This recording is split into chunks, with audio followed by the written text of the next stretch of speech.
বাংলাদেশের সরকারি চাকরিতে কোটা সংস্কারের দাবিতে আন্দোলনকারী সাধারণ শিক্ষার্থীদের উপর হামলার নিন্দা জানিয়েছে যুক্তরাষ্ট্র। যে কাজটা আমরা কেউ করতে চাইনি সেই কাজটা করতে হচ্ছে, লাশ গুনতে হচ্ছে।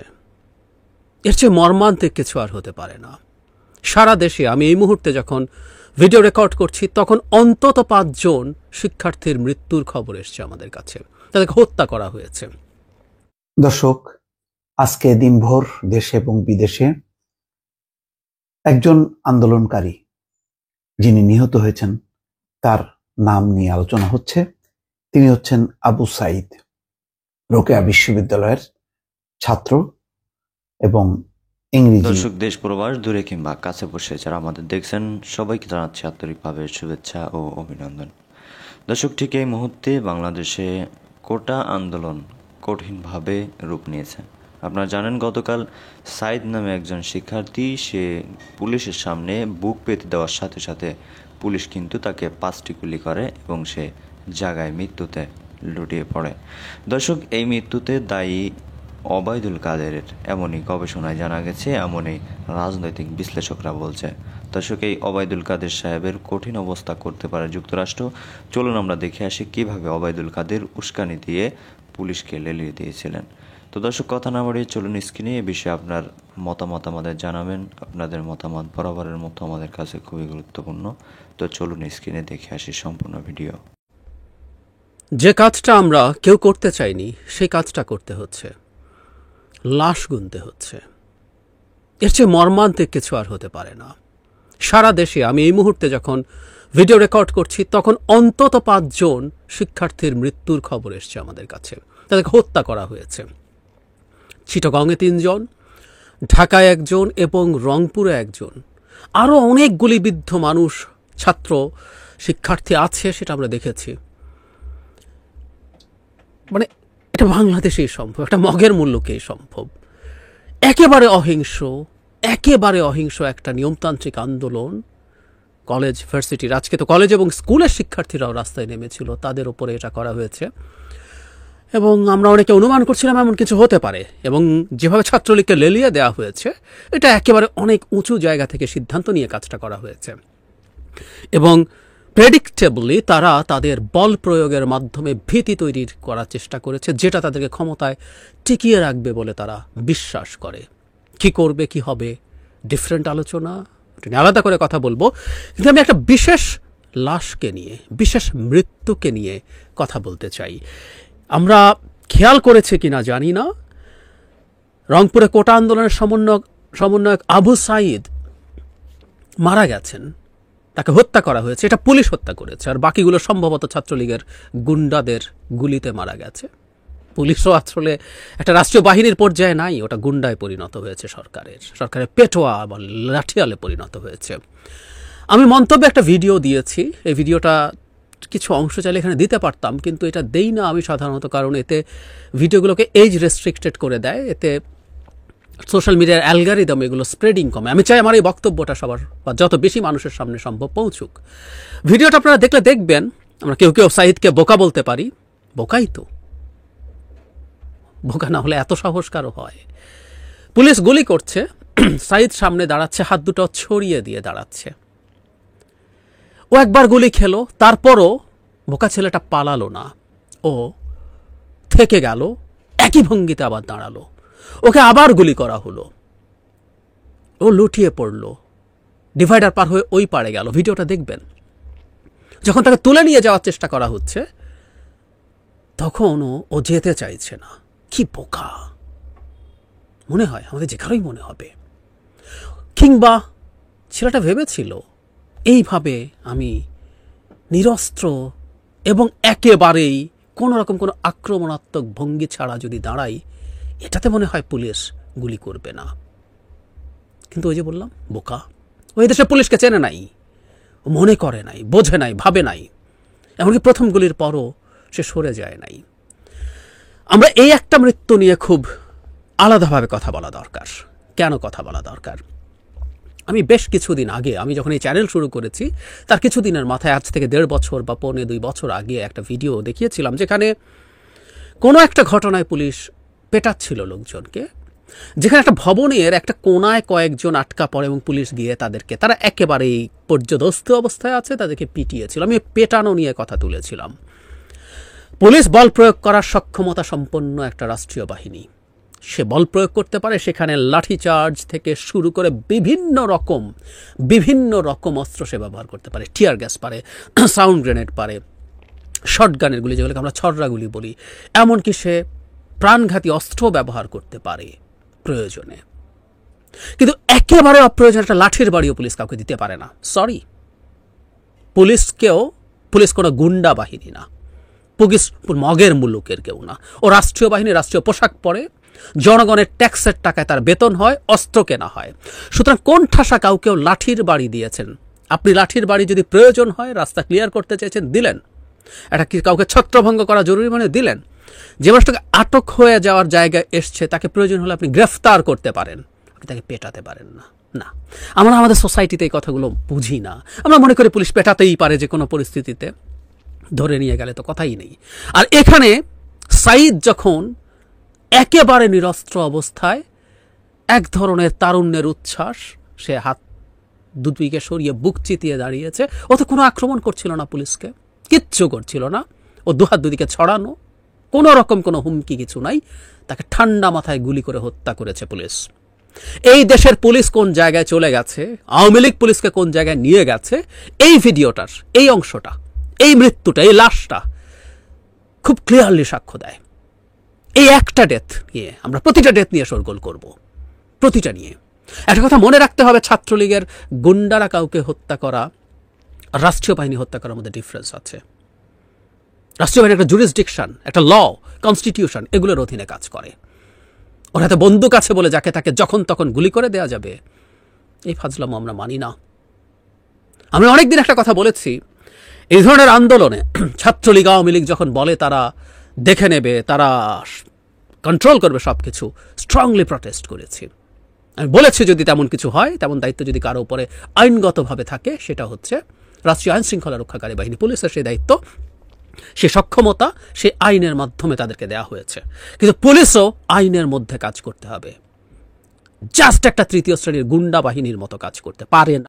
দর্শক, আজকে দিনভর দেশে এবং বিদেশে একজন আন্দোলনকারী যিনি নিহত হয়েছেন তার নাম নিয়ে আলোচনা হচ্ছে।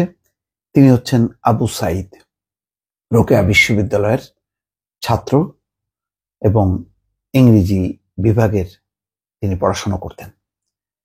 সেই বিশ্ববিদ্যালয় বন্ধ ঘোষণা করা হয়েছে অনির্দিষ্টকালের জন্য। কাল 12টার মধ্যেই শিক্ষার্থীদেরকে হল ছাড়তে বলা হয়েছে। এরই মধ্যে বিক্ষুব্ধ শিক্ষার্থীরা আবু সাঈদের যে মৃত্যু, তার প্রতিবাদে প্রভোস্টের বাসভবনে ভাঙচুর করেছে, অগ্নিসংযোগ করেছে। অর্থাৎ তুলকালাম একটি পরিস্থিতি বেগম রোকেয়া বিশ্ববিদ্যালয়। সেই অবস্থায় কালকে জাতীয় বিশ্ববিদ্যালয়ে অধিভুক্ত যত প্রতিষ্ঠান আছে সব প্রতিষ্ঠান বন্ধ, স্কুল কলেজও বন্ধ ঘোষণা করা হয়েছে। প্রথম আলো একটি রিপোর্ট করেছে, রংপুরে যেভাবে গুলিবিদ্ধ হলেন আন্দোলনকারী আবু সাঈদ। খুবই ইন্টারেস্টিং। এটি যদি দেখেন যে এইরকম দৃশ্য দেখা যায় না, বিদেশের মাটিতে দেখা গেছে। প্যালেস্টাইনে এরকম কেউ কেউ বুক পেতে দিয়েছে ইসরায়েলি সেনাদের সামনে, ইসরায়েলি সেনারা গুলি করেছে। তো এরকম সাহসিকতা দেখিয়েছে আবু সাঈদ। কোটা সংস্কারের দাবিতে আন্দোলনরত আবু সাঈদ নিহত হয়েছেন। 22 বছরের আবু সাঈদ বেগম রোকেয়া বিশ্ববিদ্যালয়ের ইংরেজি বিভাগের 12তম ব্যাচের শিক্ষার্থী। তিনি বিশ্ববিদ্যালয়ের কোটা আন্দোলনের অন্যতম সমন্বয়ক ছিলেন। আবু সাঈদ আজ মঙ্গলবার বেলা 2টার দিকে বেগম রোকেয়া বিশ্ববিদ্যালয়ের সামনে পার্ক মোড়ে আহত হন। পরে তাকে রংপুর মেডিকেল কলেজ হাসপাতালে নেওয়া হয়, তবে হাসপাতালে আনার আগেই তার মৃত্যু হয়েছে বলে চিকিৎসকরা জানান। বিশ্ববিদ্যালয়ের সামনে আবু সাঈদের আহত হওয়ার পুরো দৃশ্য ধারণ করেছে একাধিক গণমাধ্যম। যমুনা টেলিভিশন এ ধরনের একটি ভিডিও প্রচার করেছে। এছাড়া স্থানীয়ভাবে কেউ কেউ ভিডিও করে তা সামাজিক যোগাযোগ মাধ্যমেও প্রকাশ করেছে। এসব ভিডিও থেকে তার গুলিবিদ্ধ হওয়ার সময়ের পরিষ্কার একটা চিত্র পাওয়া যায়। সংঘর্ষ শুরু হলে আন্দোলনকারীদের মধ্যে সবার আগে ছিলেন আবু সাঈদ, অন্যরা একটু পিছনে ছিলেন। আবু সাঈদের ঠিক সামনে অবস্থান ছিল পুলিশের অবস্থানের জায়গাটি ছিল বিশ্ববিদ্যালয়ের প্রধান ফটকের সামনে। গুলি করেছেন এই পুলিশ সদস্যরাই। সেই গুলিতেই আহত হন তিনি। প্রথম একটি দৃশ্য দেখা যাচ্ছে, সেখানে আবু সাইদ দাঁড়িয়ে আছেন। ঠিক এভাবেই পুলিশের সামনে দাঁড়িয়েছিলেন আবু সাইদ। পরের ছবিটা ছিল উল্টো দিকে রাবার বুলেট ছুটছিলেন পুলিশ সদস্যরা। তারপরের ছবিটা, তারপরও অবস্থান থেকে সরেনি আবু সাইদ, দাঁড়িয়েই ছিলেন।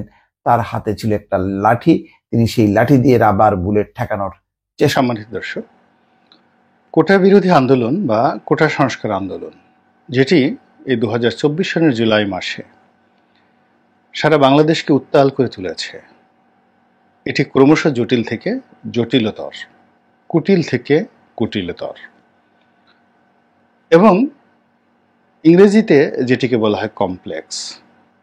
শুধু কমপ্লেক্স বললে হবে না, সুপার কমপ্লেক্স হয়ে যাচ্ছে। প্রথম যখন এই আন্দোলনটি শুরু হলো, সবাই সন্দেহ প্রকাশ করেছিল যে এই আন্দোলনটি সরকারের কোনো সাজানো খেলা নয় তো, বিভিন্ন বিষয়কে গোপন করার জন্য বা চলমান অনেকগুলো সমস্যাকে ধামাচাপা দেওয়ার জন্য। অনেকগুলো বিরোধ রয়েছে। প্রধানমন্ত্রী ভারত গেলেন, সেখানে অনেকগুলো MOU স্বাক্ষর করলেন, তার মধ্যে রেল ট্রানজিট রয়েছে। আবার তিনি চীন যাবেন। তো এই সময়টিতে অনেক কিছু ঘটতে পারে। এর বাইরে বেনজির কাণ্ড, মতিউর কাণ্ড, ছাগল কাণ্ড, পাগল কাণ্ড, নানা রকম দুর্ঘটনা ঘটল। তো আমরা যারা সাধারণ আমজনতা, যারা সিঁদুর মেঘ দেখলে ভয় পাই, সব কিছুতেই চক্রান্ত খুঁজে বেড়াই এবং কোনো কাজকর্ম না করে বেশিরভাগ ক্ষেত্রে আমরা ইলিউশন, অর্থাৎ একটা কল্পনার ফানুস তৈরি করে তার মধ্যে নিজেদের উন্নয়ন দেখি কিংবা কখনো কখনো অন্যের পতন দেখি। তো তারা স্বপ্ন দেখতে শুরু করলাম যে এই যে কোটা বিরোধী আন্দোলন, এটি সরকারের একটা সাজানো নাটক, এটার সময় মতো নিষ্পত্তি হয়ে যাবে।